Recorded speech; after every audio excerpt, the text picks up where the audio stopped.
श्रीगुरुभ्यो नमः। हरिः ओम्। ओं नमो भगवते वासुदेवाय। लक्ष्मीविलासं जगतां निवासं लङ्काविनाशं भुवनप्रकाशं भूदेववासं शरदिन्दुहासं श्रीरामचन्द्रं सततं नमामि। गोपिकाचेतनहरं राधा प्राणाधिकं परं विनोदमुरली शब्दं कुर्वन्तं कौतुकेन च। రాధా మనోహరుడైనటువంటి శ్రీకృష్ణ పరమాత్మకు భూదేవవాసుడై శరదిందు హాసాన్ని ప్రజానీకానికి పంచిపెట్టినటువంటి శ్రీరామచంద్రుని పాదపద్మములకు నమస్కరిస్తూ శ్రీ వాసుదేవార్చనం యూట్యూబ్ ఛానల్ని వీక్షిస్తూ ఇందులో విశేషాలు తెలుసుకుంటున్నటువంటి అందరికీ కూడా మనఃపూర్వకమైనటువంటి నమస్సుమాంజలి అర్పణ చేస్తూ ఈ రోజున ధనుర్మాస ఉత్సవాలలో భాగంగా మనం తెలుసుకుంటున్నటువంటి పాసుర విశేషాల్లో భాగం 13వ పాసురం. అందులో ఉన్నటువంటి విశేషాలు ఏమిటో ఈ రోజున మనం తెలుసుకోబోతూ ఉన్నాం. ఇందుకు ముందుగా మనం నిన్నటి పాసురాన్ని కొంచెం గ్రహించవలసినటువంటి ఆవశ్యకత ఉన్నది. ఎందుకోసం అంటే నిన్నటి పాసురంలో కృష్ణనామ సంకీర్తనాన్ని వదిలిపెట్టి శ్రీరామచంద్రమూర్తి యొక్క సంకీర్తనం చేయడం చూశాం. ఎప్పుడైనా సరే ఒక నాయకునికి సంబంధించిన ప్రాంతంలో మరొక నాయకుని గురించి కీర్తన జరిగిందనుకోండి, వెంటనే వచ్చేది ఏమిటిది అంటే తగాదా కదా. వాళ్ళల్లో వాళ్ళకి ఒక రకమైనటువంటి మానసిక వైరుధ్యం అనేటువంటిది ఏర్పడుతుంది. అట్లాగే ఇక్కడ బయట ఉన్నటువంటి గోపికలలో కొంతమంది ఏం చేశారు, నిన్న కృష్ణనామ సంకీర్తనం చేస్తూ ఉన్నా సరే నువ్వు బయటికి రావట్లేదు గనక రామ సంకీర్తనం అందరం కూడా మనం చేద్దాము అని చెప్పి కొంతమంది రాముణ్ణి సంకీర్తన చేశారు. రామనామాన్ని ఎప్పుడైతే సంకీర్తన చేశారో వెంటనే అక్కడ ఉన్నటువంటి వాళ్ళు కొంతమంది, మనం రేపల్లెలో పుట్టాం, రేపల్లెలో పెరిగాం, మనందరికీ కూడా కృష్ణుడు అధినాయకుడై మనలో వాడుగా గోపాలకుడై జీవిస్తున్నాడు, అలాంటి కృష్ణ పరమాత్మను వదిలిపెట్టి రాముణ్ణి కీర్తించడం ఏమిటి, అది చాలా పొరపాటు కదా అని చెప్పి ఒక వాదులాట ప్రారంభమైంది వాళ్ళల్లో వాళ్ళకి. ఇట్లా వాదులాడుకుంటూ వీళ్ళందరూ కూడా మరొక గోపిక ఇంటి ముందుకు వెళ్ళారు. అక్కడికి వెళ్ళేసరికి ఆవిడ నిద్రపోతోంది, ప్రశాంతంగా తెల్లవారిపోతోంది. ఓ పక్క కృష్ణుడికి సేవ చేసేటువంటి సమయం ఆసన్నమవుతుంది. ఆ తెల్లవారే లోపుగా వీళ్ళందరూ కూడా స్నానం ఆచరించాలి, ఆ కృష్ణుని యొక్క మందిరానికి వెళ్ళాలి, అక్కడ కృష్ణుని యొక్క ఆరాధన సమర్పించాలి, ఆ భగవన్ యొక్క లీలామానుష స్వరూపాన్ని కీర్తించాలి, ఆయనతో పాటుగా ఆనంద పరవశత్వాన్ని పొందాలి. ఇంత పని ఉండగా ఈ గోపిక నిద్రపోతోంది, వీళ్ళేమో కొట్లాడుకుంటున్నారు. ఇలా కొట్లాడుకుంటూ ఉండగా మధ్యలో ఎవరో ఒకళ్ళు ఉంటారు కదా మధ్యవర్తులు, కాస్త జ్ఞానం తెలిసినటువంటి కొంతమంది గోపికలు ఉన్నారు వాళ్ళల్లో. అలాంటి వాళ్ళందరూ కూడా అక్కడికి వచ్చి, మీరేం కొట్టుకోవాల్సిన పని లేదు, శ్రీకృష్ణ పరమాత్మ కంటే కూడా ముందరి అవతారం అది, కనుక కృష్ణుడే రాముడు, రాముడే కృష్ణుడు, కృష్ణ అవతారానికి ముందుగా రామచంద్రమూర్తి అవతారంలోనే ఈయన ఉన్నాడు, కనుక శరీరాలు వేరు పేర్లు వేరే తప్ప ఆ సత్సమానమైనటువంటి భావన కలిగిన మూర్తులవి. సాక్షాత్తు పాలసముద్రంలో శేషపాన్పుపై నిద్రిస్తున్నటువంటి శ్రీమన్నారాయణుని యొక్క మరొక అంశారూపములే ఇవి రెండు తప్ప మరొకటి కాదు, కనుక మీరేమీ కొట్లాడుకోవాల్సినటువంటి అవసరం లేదు అని చెప్పి వీళ్ళని సమాధానపరుస్తూ కొంతమంది అక్కడ జ్ఞానం కలిగినటువంటి గోపికలు సమాధానం పరిచారు.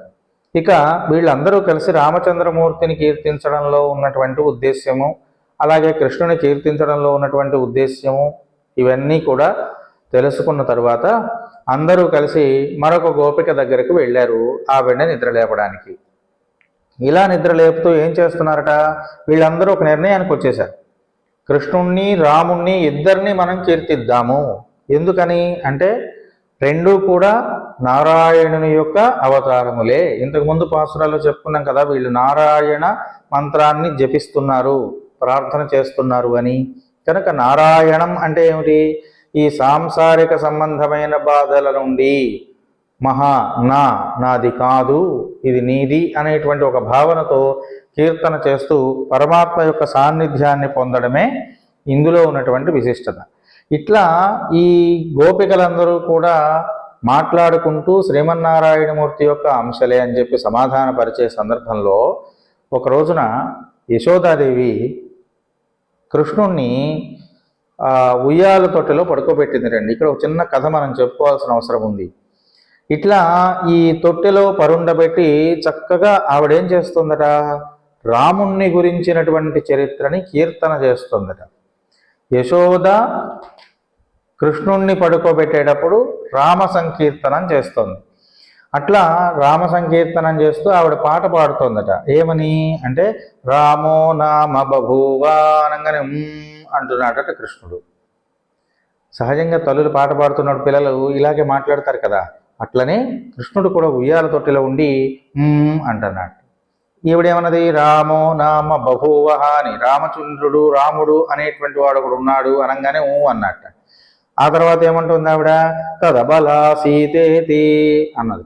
ఆయన భార్య పేరు సీతమ్మ అని చెప్పగానే మరలా కృష్ణుడు ఏమన్నాడు, అన్నాడు. అంతటితో ఆగేరా. తౌ పితుర్వాచ పంచవటీవనే విహరత అన్నాడు. ఆయన రాముడు తన తండ్రి యొక్క మాట కోసం అని చెప్పి అరణ్యంలో ఉన్నటువంటి పంచవటి ప్రాంతంలో విహరిస్తూ ఉన్నాడు అని చెప్పింది. చెప్పంగానే ఆయన ఏమన్నాడు, సహజంగా అన్నాడు. మళ్ళా ఏమంటుంది, తామాహర ద్రావణ అని. అక్కడ రావణుడు సీతను అపహరించెను అన్నది. అనగానే కృష్ణుడు తొట్టిలోంచి ఏమనాలి, సహజంగా అందరూ అన్నట్టుగా అనాలి కదా, అనలేదు.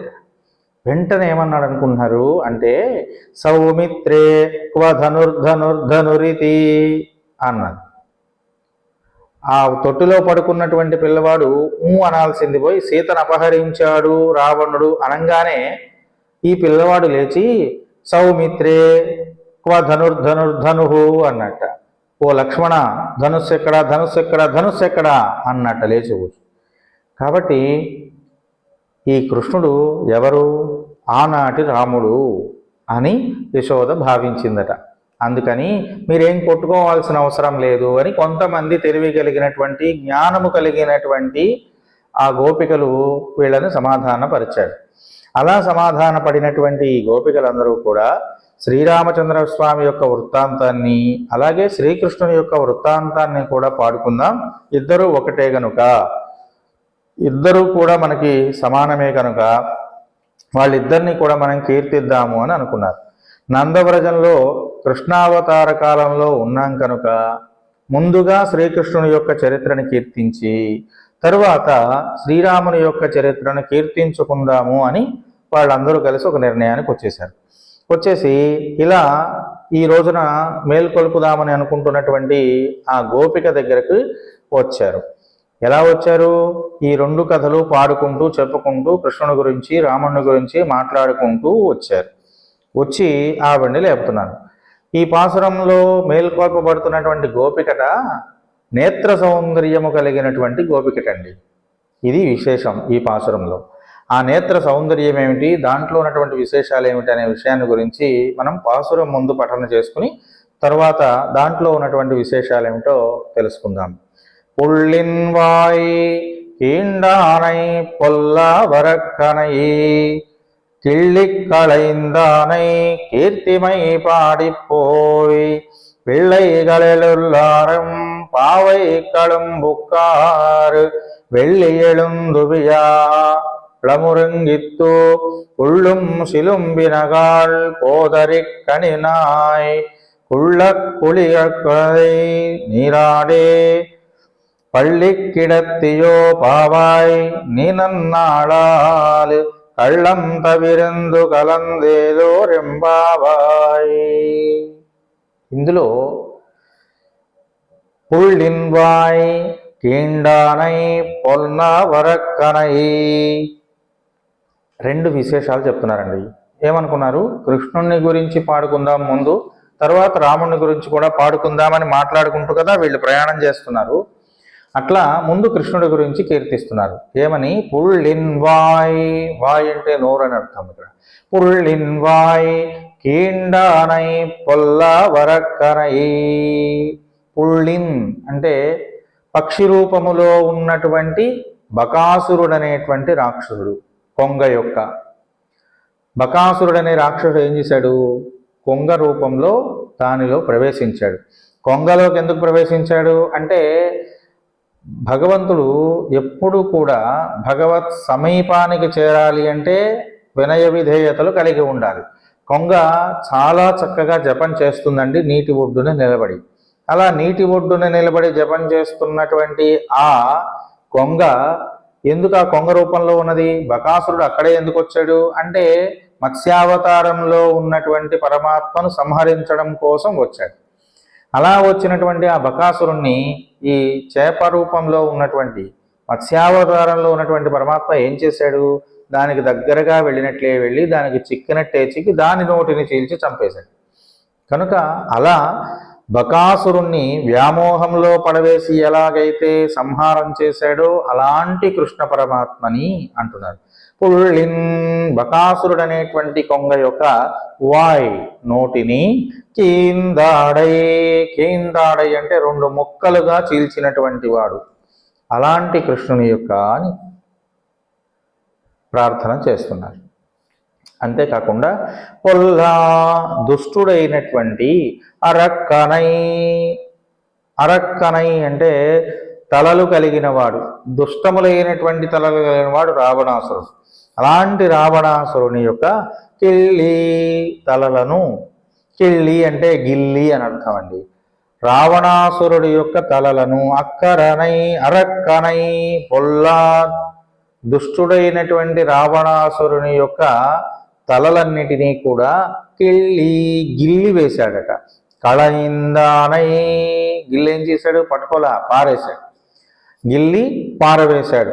అలా పారవేసినటువంటి శ్రీరాముని ఇక్కడ మనం ఒక చిన్న విశేషాన్ని తెలుసుకోవాల్సినటువంటి అవసరం ఉంది. ఏమిటంటే అసలు రావణాసురుడు అంటే ఎవరు? రావణాసురుడు ఎందుకు సీతను అపహరించాడు? ఈ విశేషాలన్నీ కూడా మనం కొంచెం అవగాహనలోకి తీసుకొచ్చుకోవాలి ఈ పాసురాన్ని మనం తెలుసుకునేటప్పుడు. ఇక్కడ రావణాసురుడు పరిపాలిస్తున్నటువంటి నగరం పేరేమిటిది అంటే లంకా నగరం. ఇది ఎక్కడ ఉంది? దక్షిణపు దిక్కున ఉంది భూమండలానికి. కాబట్టి ఈ రావణాసురుడు పరిపాలిస్తున్నటువంటి ఆ లంకా నగరమే మానవుని యొక్క శరీరంగా మనం భావించదగినది. మనిషి యొక్క శరీరం ఏమిటి? లంకా నగరం. ఇది మృత్యుస్థానము. ఎందుకని? మానవ శరీరం ఏమవుతుంది? ఎప్పటికైనా సరే మృత్యువుకి లోనవుతుంది. కనుక మృత్యువునకు స్థానం ఏది? మానవుని యొక్క శరీరం. కాబట్టి ఇది ఎక్కడుంటుంది? దక్షిణపు దిక్కున ఉంటుంది. శ్మశాన భాగం అది. ఏది? దక్షిణపు దిక్కు. కాబట్టి శ్మశాన భాగము వలె మృత్యువునకు స్థానమైనటువంటిది కనుక లంకానగరము. అది దక్షిణపు దిక్కున ఉన్నది. కనుక రావణాసురుడు అనేటువంటి ఒక రాక్షసుడికి నిలయము ఏది? మృత్యు రూపమైనటువంటి దక్షిణపు దిక్కున ఉన్నటువంటి లంకానగరం. దీన్ని పరిపాలించేటువంటి వాడెవడు? రావణుడు. మనిషి యొక్క శరీరాన్ని పరిపాలించేది ఏది? మనస్సు. కనుక ఇక్కడ రావణాసురుడు దేనితో సమానమైన వాడు అంటే మనిషి శరీరాన్ని పరిపాలించేటువంటి మనస్సుతో సమానమైనటువంటి వాడు. అలాంటి మనస్సుకి ఆ మనస్సు దేనిని ఆధారంగా చేసుకుని ప్రయాణం చేస్తుంది? దేనిని ఆధారంగా చేసుకుని నిర్ణయాలు తీసుకుంటుంది అంటే దానికి సంబంధించినటువంటి 10 ఇంద్రియములను ఆధారంగా చేసుకుని నడుస్తుంది. జ్ఞానేంద్రియములు 5, కర్మేంద్రియములు 5. వాటి ఆధారంగానే తాను చేష్టలను చేస్తుంది కదా మనస్సు. అలా ఈ రావణాసురుడికి 10 ఇంద్రియములను సూచిస్తూ ఏమున్నాయి? 10 తలకాయలు ఉన్నాయి, 10 ముఖాలు ఉన్నాయి. అందువల్ల రావణాసురుడు ఏమయ్యాడు? దశాననః అని 10 ముఖములు కలిగిన వాడుగా కీర్తించబడ్డాడు. ఇట్లా రజోగుణము ఎక్కువ కావడం చేత, రజోగుణం మనసులో ఎక్కువగా ఉండడం చేత ఏమనిపిస్తుంది? నేనే చేస్తున్నా, నాదిది, నేను అనేటువంటి భావన, నేను నాది అనేటువంటి ఒక భావము ఏర్పడుతుంది సహజంగా. ఈ రావణాసురుడిలో ఉన్నటువంటి అధర్మం ఏమిటి అంటే ఇదే. ఏదైనా సరే నాది, నేనే గొప్ప అనేటువంటి ఒక భావన. అట్లా రావణో అతిలౌల్యాత్ అని, స్త్రీల ఎడల ఆయనకు ఉన్నటువంటి లౌల్యత్వము అధికం కావడం చేత రావణాసురుడు సంహరించబడ్డాడు. అయితే ఇక్కడ అధికం ఎందుకైంది అంటే, నేను గొప్పవాడిని, నాకు 10 తలకాయలు ఉన్నాయి, నాకేంటి, నేను బ్రహ్మాండంతో ఏదో చేయగలిగినటువంటి వాడిని అనేటువంటి ఒక అహంకారము ఆ రావణాసురుడికి ఉన్నది. కాబట్టి రజోగుణ ప్రకోపం ఎక్కువ అవ్వడం చేత నాది, నేను అనేటువంటి భావం పెరుగుతూ ఉంటుంది. అలా పెరిగేటువంటి అధర్మమే రావణాసురుడిలో కూడా పెరిగింది. ఆ అధర్మము బలంగా లేదనుకోండి, అంటే నేను నాది అనేటువంటి అహంకారము లేదా అహంభావం అనేటువంటిది ఎక్కువగా లేదనుకోండి, అప్పుడు ఆ మనస్సు దేన్నైనా జయిస్తుంది. అంటే రావణాసురుడు కూడా అంతటివాడే. రావణాసురుడు నేను నాది అనే అహంకారం లేకపోతే వాడి కంటే గొప్పవాడు ఇంకొకడు లేడు అసలు. అందుకనే ఆంజనేయుడు కూడా రాముని యొక్క సౌందర్యాన్ని చూసి, రావణాసురుడి యొక్క సౌందర్యాన్ని చూసి, రావణాసురుడి యొక్క బలాన్ని చూసి చాలా కీర్తించాడు. ఎవరు? ఆంజనేయుడు కూడా. ఆంజనేయుని చేత కీర్తించదగినంతటి పరాక్రమవంతుడు రావణాసురుడు. వాడికి గనక నేను నాది అనే ఒక్క అహంభావం లేకపోతే ఖచ్చితంగా ఆ రావణాసురుడు అన్ని లోకాలను కూడా ఏలగలిగిన సమర్థత కలవాడే. కానీ వాడిలో ఏం లోపం ఉంది? అహంభావం ఉంది. అలాంటి ఆ అహంభావం అనేటువంటిది మనస్సుకి ఎప్పుడైతే పట్టిందో, ఆ అహంకారము అనేటువంటి అధర్మాన్ని ఏం చేయదు. ఈ అధర్మం దేనికి అడ్డుపడుతుంది అంటే, భగవత్ సాక్షాత్కారాన్ని పొందడానికి అడ్డం పడుతుంది. ఎప్పుడు కూడా మనిషి యొక్క పతనానికి కారణం ఏది అంటే అహంకారము లేదా అహంభావము. కాబట్టి మనస్సు దేన్ని వదిలిపెట్టాలి? అహంకారాన్ని, అహంభావాన్ని వదిలిపెట్టాలి. ఎప్పుడైతే అహంకారం, అహంభావం అనేటువంటి రెండింటిని మనం వదిలిపెట్టేస్తున్నామో వెంటనే ఆ మనస్సు వినీలమైనటువంటి, ప్రశాంతమైనటువంటి చిదానందాన్ని పొందగలుగుతుంది. శాశ్వతమైనటువంటి ఆనందానికి దగ్గరవుతుంది. ఆ అధర్మాన్ని వదిలిపెట్టినటువంటి మనస్సు, ధర్మము మాత్రమే మిగిలినటువంటి మనస్సు, ధర్మ ప్రదీపి అయినటువంటి భగవంతుడి వైపుకి ప్రయాణం చేస్తుంది. కనుక అధర్మాన్ని వదిలిపెట్టాలి. విశుద్ధ మనసా గ్రాహ్య అని, నిర్మలమైనటువంటి మనస్సు కలిగిన వాడు భగవంతుణ్ణి చేరుకోగలుగుతున్నాడు. శుద్ధమైనటువంటి సత్వ సంపన్నత కలిగినటువంటి మనస్సు చేత గ్రహింపదగిలినటువంటి వాడు భగవంతుడు. కనుక రజోగుణము నాశనమైపోయి, రజోగుణం నీ నుండి ఎప్పుడైతే దూరమైపోయి అహంభావాన్ని నువ్వు వదిలిపెడుతున్నావో అప్పుడు పరమాత్మని నీ మనస్సు చేరుకోగలుగుతుంది. ఇక్కడ రావణాసురుణ్ణి కీర్తించడంలో ఉన్నటువంటి పారతమ్యత ఇది. అలాంటి రావణాసురుడు, ఎలాంటి రావణాసురుడు? ఇంత పరాక్రమశాలి అయి అహంభావం అనేటువంటి ఒకే ఒక్క గుణాన్ని కలిగినటువంటి రావణాసురుడు. ఆ రావణాసురుణ్ణి ఇక్కడ కీర్తిస్తున్నారు. రావణాసురుణ్ణి సంహరించినటువంటి రామచంద్రుణ్ణి కీర్తిస్తున్నారు. ఇక్కడ రావణాసురుణ్ణి సంహరించాడా రాముడు? వెంటనే సంహరించలేదు ఆయన. ఏమంటున్నారు? అందుకనే రావణాసురుడు అనేటువంటి ఆయన యొక్క శిరస్సులను త్రుంచి పారవేశాడట. ఆ శిరస్సులు 10 ఉండటం వల్లే కదా, ఇంద్రియముల యొక్క విషయభోగముల యొక్క లాలసత్వము వల్లనే వాడికి అహంకారం వచ్చింది. కనుక ఏం చేశాడు భగవానుడు? ఆ ఇంద్రియాలలో ఉన్న అహంకారాన్ని తుంచి పారేశాడట. మనం ఏం చేస్తాం? ఒక తోట ఉంది, తోటలో మొక్కలు ఉన్నాయి, ఆ మొక్కలకు చిగుర్లు వస్తాయి. ఆ చిగుర్లు ఒకప్పుడు ఏమవుతాయి? చక్కగా పచ్చగా ప్రకాశించాలి. కానీ ఆ చిగుర్లు ఒకప్పుడు తెగులుతో కూడుకుని వస్తాయి. అప్పుడు మనం ఏం చేస్తాం? వాటిని తుంచి పారేస్తాం. అట్లనే రావణాసురుడు చాలా గొప్పవాడే. అలాంటి గొప్పవాడైన రావణాసురుడికి అహంకారం అనేటువంటిది ఉన్నది ఇంద్రియముల వలన. ఆ ఇంద్రియ జ్ఞానములో ఉండవలసినటువంటి లక్షణం కాస్త అజ్ఞానంగా ప్రకోపిస్తుంది. తద్వారా రామచంద్రుడు ఏం చేశాడు? దాన్ని మొత్తాన్ని తీసివేశాడు. ఇంద్రియముల వల్ల ఏం కలుగుతుంది? నాది, నేను అనే భావనే కలుగుతుంది. అలా కలిగి ఉండడం చేత ఆయనకున్నటువంటి నాది అనేటువంటి భావనలో ఏర్పడిన తమ్ముణ్ణి, అలాగే రాజ్యాన్ని, అలాగే సమూహాన్ని, అలాగే సైన్యాన్ని ఒక్కొక్కటి ఒక్కొక్కటి ఒక్కొక్కటి నాది అనుకున్న ప్రతిదాన్ని తీసేస్తూ వచ్చాడు రాముడు. అలా తీసేసి తీసేసి తీసేసి తీసేసి తీసేసి చివరికి తన రథాన్ని, తన గుర్రాన్ని, తన చేతిలో ఉన్నటువంటి ధనుర్బాణాలని కూడా తీసేశాడు. ఒక్కడే మిగిల్చాడు.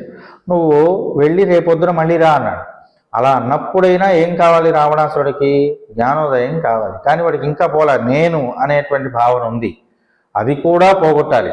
నేను అనేటువంటి భావనని పోగొట్టడం కోసమే రామచంద్రుడు ఆదిత్య హృదయాన్ని అగస్త్యుడి దగ్గర నుంచి తెలుసుకుని ఆ తర్వాత ఆ రావణాసురుణ్ణి సంహారం చేయడం జరిగింది. కాబట్టి రాముడు శత్రువులను కూడా క్షమించగలిగినటువంటి ఓర్పు, నేర్పు కలిగినవాడు. అలాంటి తత్వం కలిగిన రామచంద్రుణ్ణి కీర్తించడంలో వీళ్ళు భగవానుడు అనుగ్రహించేంత వరకు సహనాన్ని మేము పొంది ఉంటామని చెబుతున్నారు. అట్లాగే కృష్ణుడు ఏం చెప్పాడు? శత్రువుని వెంటనే సంహారం చేయమని చెప్పాడు. కాబట్టి వెంటనే సంహరించేటువంటి కృష్ణుడి దగ్గరికి వెళ్ళడంలో నాలో ఉన్నటువంటి అహంకారాన్ని, అహంభావాన్ని వెంటనే త్రుంచి అవతల పడేసేసేయి, నిన్ను పొందడానికి కావలసిన ఓపికను, ఓర్పును మాకు ప్రసాదించమని చెప్పడం కోసం రాముణ్ణి, కృష్ణుణ్ణి వీళ్ళందరూ కూడా కీర్తన చేయడం జరుగుతోంది. అలా కీర్తిస్తూ వీళ్ళు ఏమన్నారండి? పుల్లన్ వాయికేండానై, ఆ బకాసురుణ్ణి సంహరించినటువంటి వాడు నోరు తెరిచి దవడలను చీల్చివేసి బకాసురుణ్ణి సంహారం చేశాడు, పొంగ రూపంలో ఉన్నటువంటి వాడిని కృష్ణ భగవానుడు. అలాంటి కృష్ణుణ్ణి, అట్లాగే రావణాసురుని యొక్క అహంకారాన్ని ఒక్కొక్క దాన్ని త్రుంచి పక్కన వేసినటువంటి రామచంద్రుణ్ణి పొల్లావరక్కనై కిళ్ళి కళయిందాన్, చిన్న చిన్న త్రుంపులు చేసి పారేశాడట. అలా పారవేసినటువంటి ఆ రామచంద్రుణ్ణి కీర్తిస్తూ ఏం చేశారట?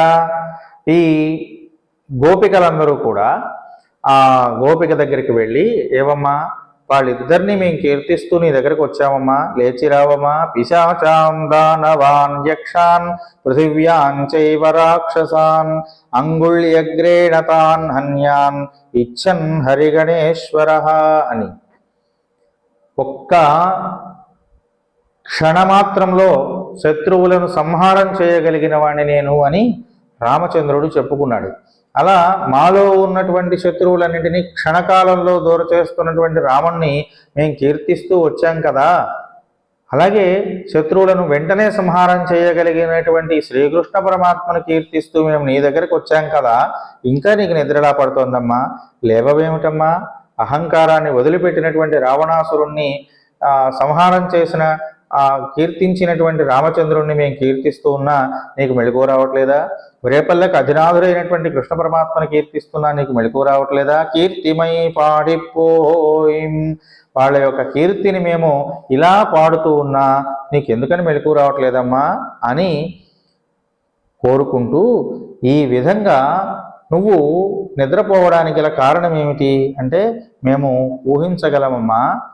ఏమిటది కారణం అంటున్నారంటే, పిళ్ళైగళెల్లారుం పావైక్కళం పుక్కార్, మేమందరం వ్రతం చేద్దామని వచ్చాము. కొంతమంది కృష్ణుని సన్నిధికి చేరాలి, ఉండలేమనేటువంటి వాళ్ళందరూ కూడా వెళ్ళిపోయారు కృష్ణుడి క్షేత్రానికి. ఇంకా మేము నీకోసం ఆగిపోయి ఉన్నామమ్మా, నువ్వు లేచి రావా?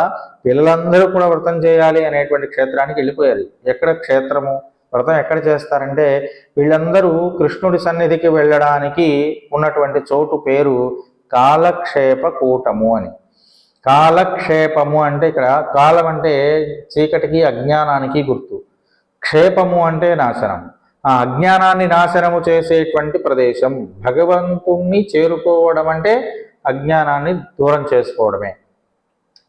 ఇలా అజ్ఞానాన్ని దూరం చేసేటువంటి ప్రదేశానికి అందరూ వెళ్ళిపోయారమ్మా, మేము మాత్రమే మిగిలిపోయాం నీకోసం, నువ్వెందుకని లేచి రావట్లేదు? వెళ్ళి ఎళిందు వియాళమురంగిత్తు, లేవటానికి ఇంకా నీకు సమయము అయ్యిందని అనిపించట్లేదా?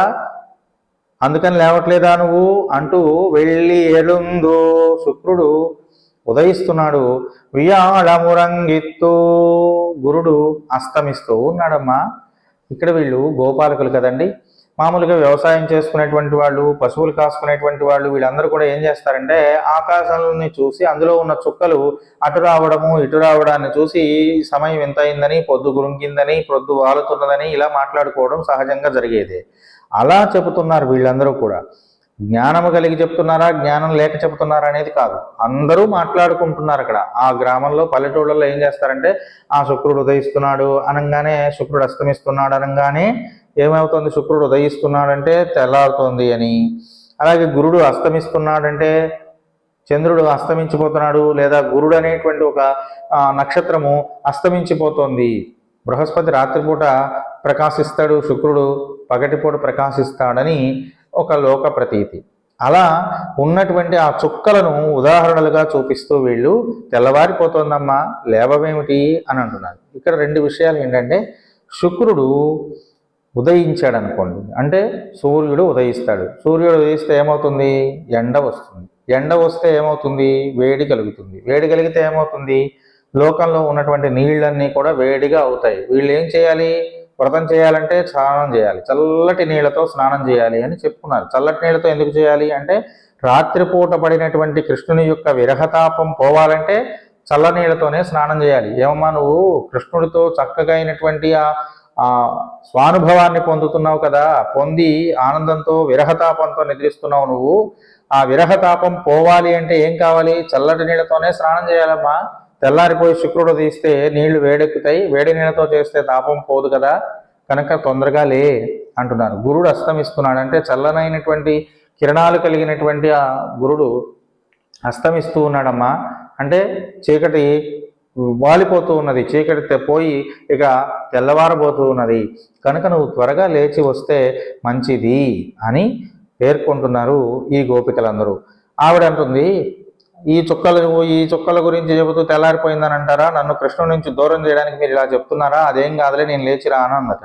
అందుకని మళ్ళీ వీళ్ళు ఏమంటున్నారంటే, పుళ్ళుం శిలుం వినగాళ్, మొదటి నుంచి చెబుతున్న ఉదాహరణ మళ్ళీ చెప్తున్నాను. పక్షులన్నీ కూడా ధ్వని చేస్తున్నాయి, వినిపించట్లా అంటున్నారు. పక్షులన్నీ ధ్వనులు చేయడం అంటే, వీళ్ళు పక్షులు ఆచార్య రూపంలో ఉన్నటువంటి వాళ్ళని, వాళ్ళు పొందిన అనుభవాలను ఒకళ్ళొకళ్ళు మాట్లాడుకుంటూ ఉన్నదాన్ని ఆచార్యులుగా వాళ్ళ యొక్క మాటలుగా స్వీకరించదగినదని మనం ముందు పాసురాల్లో చెప్పుకున్నాం. కాబట్టి ఇక్కడ మళ్ళా పక్షుల యొక్క ఉదాహరణ చెప్పడంలో ఉద్దేశం ఏమిటంటే ఇదే, ఆచార్యులందరూ కూడా భగవానుని యొక్క ప్రశంసారూపమైనటువంటి మాటలను మాట్లాడుకుంటున్నారమ్మా. అయ్యో ఆ పక్షుల కిలకలా రావాలు నీకు వినిపించట్లేదా, లేచి రావమ్మా. ఓదరి కండినాయ్, ఇది విశేషం. ఓదరి కండినాయ్, తామర పువ్వు మధ్యలో తుమ్మెద ఉన్నట్లుగా ప్రకాశిస్తున్నటువంటి కన్నులు కలిగిన దానా. తామర పువ్వు ఉందట, తామర పువ్వు మధ్యలో ఒక తుమ్మెద ఉందిట. అలా తామర పువ్వు మధ్యలో తుమ్మెద ఉంటే ఎలా ఉంటుందో అలాంటి కన్నులు కలిగిన దానా. తామర పువ్వు సహజంగా ఎలా ఉంటుంది, ఎర్రగా ఉంటుంది, తెల్లగా ఉంటుంది, లేదా నల్లగా ఉంటుంది. ఇక్కడ ఆడవాళ్ళని వర్ణించేటువంటి విషయం కనుక ఇలా చక్కనైనటువంటి స్వచ్ఛమైనటువంటి నేత్రముల మధ్యలో తుమ్మెద ఉన్నది. తుమ్మెద అంటే నల్లనైనటువంటి గుడ్డు. కాబట్టి ఆ కనులు ఎలా ఉన్నాయి, చాలా సోయగాన్ని ఒలికిస్తూ ఉన్నాయి. మత్తెక్కినటువంటి తుమ్మెద, తామర పువ్వులో ఉన్న తుమ్మెద ఏం చేస్తుంది, దాంట్లో ఉన్నటువంటి తేనెను స్వీకరించి మత్తెక్కిపోయి నిద్రపోతుంది. అలా మత్తెక్కినటువంటి తుమ్మెద వలె, తుమ్మెదలు కలిగిన తామర పువ్వుల వలె ఉన్నాయట. అంటే ఆవిడ కళ్ళు కూడా ఎలా ఉన్నాయి, మత్తెక్కించేలా ఉన్నాయి.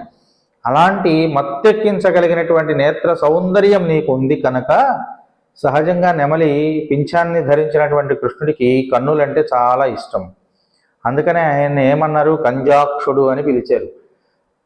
రామచంద్రుణ్ణి కీర్తిస్తూ కూడా రామ కమలపత్రాక్ష అన్నారు. కనుక ఇక్కడ కన్నులు చాలా ప్రశంసాపాత్రమైనవి అనుభవాన్ని పొందే విషయంలో. కాబట్టి అలాంటి నేత్ర సౌందర్యం నాకు ఉంది కదా, కృష్ణుడికి కన్నులంటే ఇష్టం కాబట్టి ఆయన నన్ను వదిలిపెట్టి ఎక్కడికి వెళ్ళడనేటువంటి ఒక ధైర్యంతో నిద్రపోతున్నావా అని అనకుండానే ఏమంటున్నారు, పోదరి కన్నినాయ్, మత్తెక్కి నిద్రపోతున్నటువంటి తుమ్మెదలు కలిగిన తామర పువ్వుల వంటి కన్నులు కలిగిన దానా లేవమ్మా అంటున్నారు. ఇంకొక చిన్న విషయం ఏంటంటే, ఇక్కడ అరి అనేటువంటి పదానికి తుమ్మెద అనే అర్థం ఉంది. ఇప్పుడు మనం దాన్నే విశ్లేషించుకుందాం. ఇక రెండవ అర్థము లేడీ అనేటువంటి అర్థం కూడా ఉంది దేనికి, అరి అనేటువంటి శబ్దానికి. లేడీ అంటే లేడీ కన్నుల వంటి కన్నులు కలిగిన దానా అని అడుగుతున్నారు, పిలుస్తున్నారు. ఇవి లేడీ కన్నులు ఏం చేస్తాయి, ఎప్పుడు కూడా ఇటు అటు అటు ఇటు అటు ఇటు తిరుగుతూనే ఉంటాయి, చంచలత్వాన్ని కలిగి ఉంటాయి. అలా చంచల స్వభావమును కలిగినటువంటి నేత్రములు ఆడవాళ్లకు సౌందర్య హేతువులు. కాబట్టి అలా చంచలత్వాన్ని కలిగి ఉన్నటువంటి ఆ నేత్రములు కలిగినది అనే ఉద్దేశంతో వీళ్ళు లేడి కన్నుల వంటి కన్నులు కలిగిన దానా అని పిలుస్తున్నారు. ఇక మూడవ అర్థం కూడా ఉందండి దీంట్లో. అరి అంటే శత్రువు అనేటువంటి అర్థం కూడా ఉంది. శత్రువు దేనికి శత్రువు? ఇక్కడ లేడి కన్నుల వంటి కన్నులు పోలికింద కలిగినటువంటిది అని ఒక సానుకూలమైన ధోరణిలో చెప్పారు. ఇక రెండవది తుమ్మెద అనేటువంటిది కూడా ఒక సానుకూలమైన ధోరణి. ఇక మూడవ అర్థంలో శత్రువు అని చెప్తున్నాను. ఇక్కడ శత్రువు లాంటి కన్నులు కలిగినది అని అనడంలో ఉద్దేశ్యం ఏమిటి? దేనికి శత్రుత్వం ఉంది ఇక్కడ అంటే నేత్ర సౌందర్యాన్ని వర్ణించడంలో, ఉపాసన చేయడంలో చాలా గొప్ప విషయం ఉంది. ఉపాసనం అంటే అనుష్ఠించడం. అలా అనుష్ఠించేటువంటి విషయంలో ఇంద్రియములన్నిటికీ కూడా శత్రువు లాంటిదట కన్ను. ఎందుకని? ముందుగా భగవంతుణ్ణి చూడగలిగేటువంటిది నేత్రమే. ఇంద్రియములు భగవంతుణ్ణి త్వరగా చూడలేవు. కనుక ఇంద్రియములు చూడలేనటువంటి ఆ భగవానుణ్ణి సాక్షాత్కరింపజేసుకునేటువంటి విషయంలో ముందుగా చూడగలిగినటువంటిది నేత్రమే. కనుక నేత్రములకు ఇక్కడ శత్రువుల కన్నుల వంటి కన్నులు కలిగిన దానా అని పిలుస్తున్నారు. అంతేకాకుండా ఇట్లాంటి ఒక చక్కనైనటువంటి ఉదాహరణ చెబుతూ భగవంతుడికి ఇష్టమైనటువంటి కన్నులను ఉదాహరణగా చెప్తున్నారు వీళ్ళు. పోదరి కన్నినాయ్. కాబట్టి అలాంటి సుకుమారమైన తామర పువ్వుల వంటి కన్నులు కలిగినటువంటి దానా, నువ్వు లేచి మమ్మల్ని అందరినీ కూడా కటాక్షించేందుకు కృష్ణుడి దగ్గరికి తీసుకుని వెళ్ళవమ్మా. కుళిర కుడ ఇందు వీరాడుదే పళ్ళి కిడత్తియో. ఇందాక చెప్పుకున్నాం కదా, తెల్లారిపోతే నీళ్లు వేడెక్కితే స్నానం చేయడానికి కుదరదని. ఆ విషయాన్నే చెబుతున్నారు వీళ్ళు. చల్లగా చల్లబడేటట్లుగా మునిగి స్నానమాడకుండా పళ్ళి కిడత్తియో. పడుకొనే ఉన్నావేమ్మా, మంచం మీద నిద్రపోతున్నావే, ఎందుకు అలా నిద్రపోతున్నావు? చల్లనైనటువంటి నీళ్లతో శరీర తాపాన్ని చల్లార్చుకొని హాయిగా కృష్ణుడి దగ్గరికి వెళ్ళి మళ్ళీ ఆటలాడుకునేందుకు గాను రావచ్చు కదా, నువ్వు ఎందుకు ఇంకా అలాగే నిద్రపోతున్నావు అని అడుగుతూనే పావాయిని అంటున్నారు. సుకుమారమైనటువంటి స్త్రీత్వము కలిగినటువంటి దానా. స్త్రీత్వం అంటే అర్థమేమి అంటే భర్తకు ఏకాంతములో కావలసినటువంటి సేవని అందించేటువంటిది నిజమైనటువంటి స్త్రీ. ఎప్పుడు కూడా నువ్వు ఏ లక్ష్యంతోనైతే జీవనాన్ని కొనసాగిస్తున్నావో, ఇప్పుడు ఆ లోపల నిద్రపోతున్న గోపిక లక్ష్యం ఏమిటి? కృష్ణుడితో కలిసి ఉండడం, అంతే కదా. కాబట్టి కృష్ణుడు అంతకుముందు ఎప్పుడో వచ్చి ఆ మంచం మీద నిద్రపోయి లేచి వెళ్ళాడట. ఆయన యొక్క శరీరపు సువాసన మంచానికి అతికిందిట. అందుకని ఆ వాసన పీల్చుకుంటూ కృష్ణుడు అక్కడే ఉన్నాడు అని భావిస్తూ నువ్వు అలానే ఉండిపోతున్నావా? అందుకని వీళ్ళు ఏమంటున్నారు? స్త్రీత్వము కలిగిన దానా అంటున్నాడు. భర్త ఉన్నా, ఒకవేళ ప్రత్యక్షంగా లేకపోయినా అతని యొక్క జ్ఞాపకాలతో జీవించేటువంటిదే నిజమైనటువంటి స్త్రీ. కాబట్టి స్త్రీత్వం అనేటువంటిది పరిపూర్ణత్వాన్ని ఇస్తుంది ఆడవాళ్ళకి. ఇక ఈ గోపిక కృష్ణుడితో ఉండదగిన దానివే గాని వేరుగా ఉండదగిన దానివైతే నువ్వు కాదు. ఎందుకు కాదు? నువ్వు స్త్రీత్వాన్ని పొంది ఉన్నావు కనుక, కృష్ణుడితో అనుభవపూర్వకమైనటువంటి మధురానుభూతిని పొంది ఉన్నావు కనుక నువ్వు పరిపూర్ణురాలైనటువంటి స్త్రీవే. కానీ మాకు కూడా అలాంటి పరిపూర్ణత స్త్రీత్వంలో రావాలి కదా. కనుక నీవు పొందినటువంటి ఆ మధురానుభూతికి నిండినటువంటి ఆనంద హేతువైనటువంటి నిన్ను మేమందరం చూడాలనుకుంటున్నామమ్మా. అలా చూడడం ద్వారా నీవు పొందినటువంటి స్త్రీత్వపు పరిపూర్ణత్వంలో మాకు కూడా కొంత భాగమైన లభిస్తుందనే భావనతో నిన్ను చూడాలనుకుంటున్నామమ్మా. లేచి రావచ్చు కదా నన్నాళ అన్నారు. మంచి రోజులమ్మా ఇవి. ఎందుకు మంచి రోజులు? పెద్దలందరూ కూడా భగవంతుణ్ణి చేరుకోవడం కోసం కావలసినటువంటి వ్రతం చేసుకోవడానికి అనుమతి ఇచ్చారు. వ్రతం చేయించడానికి కృష్ణ పరమాత్ముడు అంగీకరించాడు. ఇక ఇంతకంటే మంచి రోజులు ఏముంటాయి కదా. కనుక నువ్వు లేచి రావమ్మా. వస్తే మనం అందరం కూడా ఈ మంచి రోజులన్నింటినీ మంచిగా మలచుకుందాం. కృష్ణ భగవానుడి యొక్క సాన్నిధ్యాన్ని పొందుదాము, త్వరగా లే అంటున్నారు. కళ్ళం తవిరందు కళందు, కపటాన్ని మానేసి లేచిరా. నటించబాకు, నిద్రపోతున్నట్టు నువ్వు మోసం చేస్తున్నావు మమ్మల్ని అందరినీ, ఎందుకమ్మా మోసం చేస్తావు, లేచిరా. ఏకాంతంలో కృష్ణుడి యొక్క గుణాలని లీలల్ని తలుచుకొని నువ్వు ఒక్కదానివే ఆనందపడుతున్నావు లోపల కూర్చుని. ఇది మమ్మల్ని మోసం చేయడం కాదు. రేపల్లెలో ఉండి కృష్ణుడు నీకు మాత్రమే సొంతం అవ్వాలి అని అనుకోవడం మమ్మల్ని మోసం చేయడమే కదా.